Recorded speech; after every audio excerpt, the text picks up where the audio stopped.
20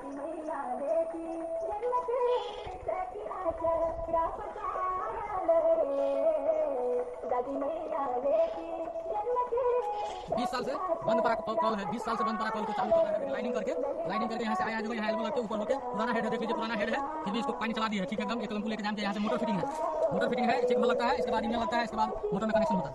motor इस तरह देखिए, यूनियन के बाद इस तरह जोड़ा दिया जाता है, इसको मिला के यूनियन को थोड़ा मिला के कसना पड़ता है लेबलिंग करके। वीडियो लंबा नहीं हो इसलिए थोड़ा फास्ट में ये सब कर रहा है।